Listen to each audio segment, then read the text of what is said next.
दोस्तों, आइए जानते हैं सोमनाथ मंदिर की पौराणिक कथा और इसके इतिहास के बारे में। दोस्तों, सोमनाथ मंदिर की पौराणिक कथा के अनुसार इस मंदिर का निर्माण स्वयं चंद्रदेव ने किया था, जिसका उल्लेख हिंदुओं के पवित्र ग्रंथ ऋग्वेद में स्पष्ट रूप से किया गया है। इस ग्रंथ के अनुसार सोम यानी चंद्रदेव ने दक्ष प्रजापति की 27 कन्याओं के साथ विवाह किया था। इस प्रकार चंद्रदेव की 27 पत्नियां थीं। इन सभी पत्नियों में से वे सबसे अधिक प्रेम रोहिणी से करते थे। चंद्रदेव रोहिणी को जितना प्रेम और सम्मान देते थे, उतना सम्मान वे अपनी शेष 26 पत्नियों को नहीं देते थे। अपनी पुत्रियों के साथ हो रहे इस अन्याय को देखकर राजा दक्ष अत्यंत क्रोधित हुए। दोस्तों, उन्होंने क्रोध में आकर चंद्रदेव को यह श्राप दिया कि उनका तेज यानी चमक प्रत्येक दिन घटता जाएगा और जिस दिन उनका तेज समाप्त हो जाएगा उस दिन उनका अंत हो जाएगा।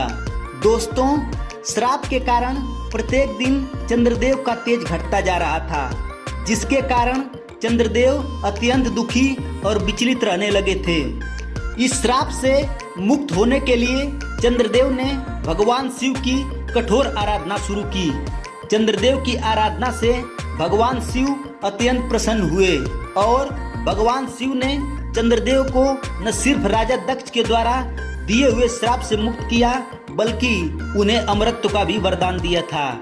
दोस्तों, भगवान शिव ने चंद्रदेव को यह वरदान दिया कि कृष्ण पक्ष में चंद्रदेव की चमक कम होगी, जबकि शुक्ल पक्ष में उनकी चमक बढ़ेगी और प्रत्येक पूर्णिमा को उन्हें अपना पूर्ण चंद्रत्व का स्वरूप प्राप्त होता रहेगा और प्रत्येक अमावस्या को वह पूर्ण रूप से छिन्न हो जाएंगे। इसके पश्चात चंद्रदेव ने भगवान शिव से माता पार्वती के साथ गुजरात के इस स्थान पर निवास करने की विनती की, जिसके बाद भगवान शिव ने चंद्रदेव की आराधना को स्वीकार किया। जिसके बाद भगवान शिव माता पार्वती के साथ ज्योतिर्लिंग के रूप में यहाँ आकर रहने लगे। चंद्रदेव ने गुजरात के पावन प्रवास क्षेत्र में भगवान शिव को समर्पित इस भव्य मंदिर का निर्माण करवाया। इस मंदिर की महिमा विश्व भर में विख्यात है। दोस्तों, इसके अतिरिक्त इस सोमनाथ मंदिर की ज्योतिर्लिंग की महिमा का उल्लेख हिंदू धर्म के महाकाव्य श्रीमद् भागवत गीता, महाभारत और स्कंद पुराण आदि में किया गया है। दोस्तों, सोमनाथ मंदिर के इतिहास के बारे में बात की जाए तो सोमनाथ मंदिर भारतीय इतिहास के सबसे प्रसिद्ध हिंदू मंदिरों में से एक है, जो भारत के गुजरात राज्य के सौराष्ट्र क्षेत्र के वेरावल बंदरगाह में स्थित है। यह एक अत्यंत प्राचीन और ऐतिहासिक मंदिर है, जो हिंदुओं के देवता भगवान शिव को समर्पित है। दोस्तों, यह मंदिर भगवान शिव के 12 ज्योतिर्लिंगों में से सबसे पहले ज्योतिर्लिंग के रूप में जाना जाता है। वर्तमान सोमनाथ मंदिर की स्थापना की आधारशिला राजा दिग्विजय सिंह ने 8 मई 1950 को रखी थी। इसके बाद भारत के प्रथम राष्ट्रपति डॉक्टर राजेंद्र प्रसाद ने 11 मई 1951 को इस मंदिर में ज्योतिर्लिंग की स्थापना की और 1962 में यह मंदिर पूर्ण रूप से बनकर तैयार हो गया। दोस्तों, इस मंदिर के बारे में ऐसा कहा जाता है कि इस सोमनाथ मंदिर में स्थापित भगवान शिव इस ज्योतिर्लिंग के दर्शन मात्र से ही भक्तों के सारे कष्ट दूर हो जाते हैं। दोस्तों, सोमनाथ मंदिर गुजरात के पश्चिमी तट पर वेरावल बंदरगाह के निकट स्थित है।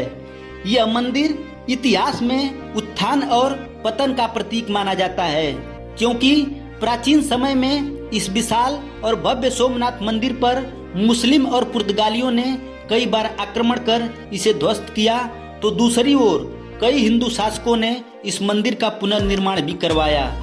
दोस्तों, आपकी जानकारी के लिए बता दें कि कहा जाता है कि यह भव्य मंदिर एक ईसा से भी पहले से अस्तित्व में था।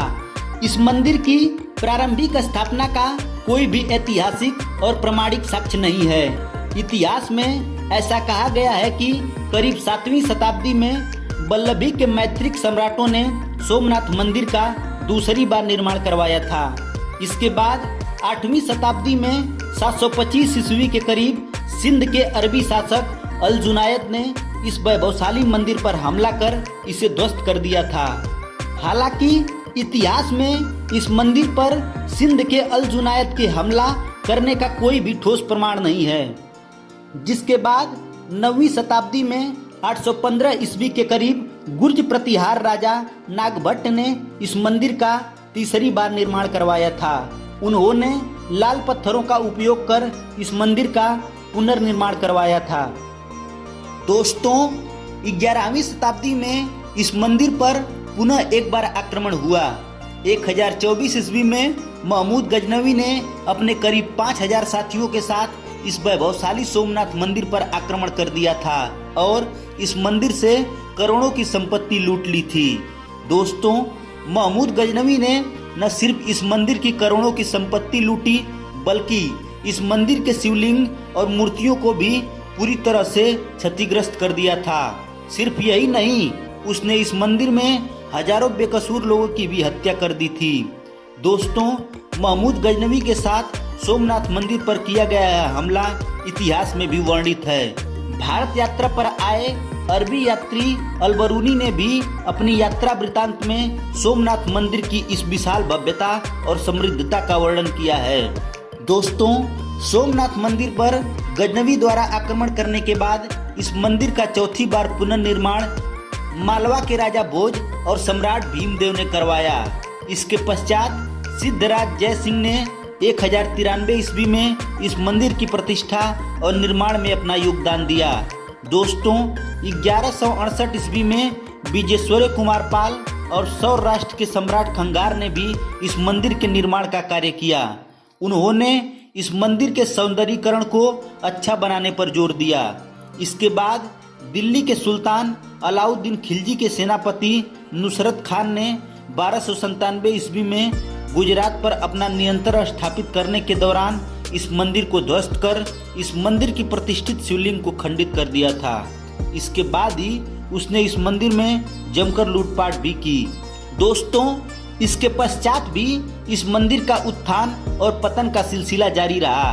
दोस्तों, गुजरात के सुल्तान मुजफ्फर शाह ने 1395 ईस्वी में इस मंदिर में लूटपाट की और फिर 1413 ईस्वी में उसके बेटे अहमद शाह ने भी इस मंदिर पर हमला किया। दोस्तों, 17वीं शताब्दी में मुगल शासक औरंगजेब ने भी अपने शासनकाल के दौरान इस मंदिर पर 2 बार आक्रमण किया। 1665 ईस्वी में उसने इस मंदिर पर अपना पहला आक्रमण किया, जबकि 1706 ईस्वी में उसने इस मंदिर पर दूसरा आक्रमण किया। दोस्तों, दूसरे हमले में औरंगजेब ने न सिर्फ इस मंदिर को ध्वस्त किया, बल्कि यहाँ जमकर लूटपाट की और कई लोगों की हत्या भी कर दी। दोस्तों, 18वीं सदी के अंत में 1783 ईस्वी में इंदौर की मराठा रानी अहिल्याबाई ने सोमनाथ जी के मूल मंदिर से कुछ ही दूरी पर सोमनाथ महादेव जी के एक और मंदिर का निर्माण करवाया। दोस्तों, इस वर्तमान मंदिर का निर्माण भारत के पूर्व गृह मंत्री स्वर्गीय सरदार वल्लभ भाई पटेल जी ने करवाया था। सन 1951 में देश के पहले राष्ट्रपति डॉक्टर राजेंद्र प्रसाद जी ने इस मंदिर में ज्योतिर्लिंग की स्थापना की। साल 1962 में भगवान शिव जी को समर्पित यह मंदिर पूर्ण रूप से बनकर तैयार हो गया। इसके बाद भारत के पूर्व राष्ट्रपति शंकर दयाल शर्मा ने 1 दिसंबर 1995 को राष्ट्र की आम जनता को यह मंदिर समर्पित कर दिया। दोस्तों, वर्तमान समय में यह मंदिर हिंदुओं का एक विशाल और भव्य तीर्थ स्थल है और वर्तमान समय में यह मंदिर लाखों हिंदुओं की आस्था का केंद्र है। धन्यवाद।